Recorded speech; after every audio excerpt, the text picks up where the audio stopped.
Bagikan pengetahuan soal etika makan atau table manner, Chef Vindy Lee buat heran netizen pengguna media sosial. Bahkan, video yang baru sehari diunggah di TikTok itu kini telah ditonton lebih dari 10 juta kali. Dalam video di akun TikTok @VindyLeeTikTok, Vindy Lee memang sering membagikan cara menikmati makanan sesuai etika dan tanpa harus langsung memakai kedua tangan. Salah satunya adalah cara makan nasi padang tanpa menggunakan tangan.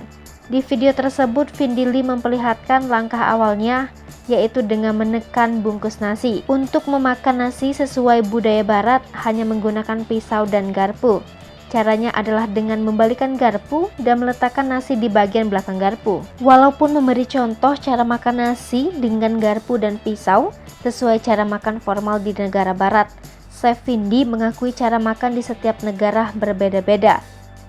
Video tersebut juga dibuat oleh Vindy untuk menjawab netizen yang penasaran tentang cara makan nasi padang yang dianggap tidak mungkin bisa mengikuti cara sesuai table manner. Melihat video tersebut, banyak netizen terhibur dan memberikan komentar disertai berbagai emoji menangis hingga tertawa.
Sasri Popo TV, jangan lupa komen, like, dan subscribe, serta tonton terus berita-berita terupdate lainnya ya.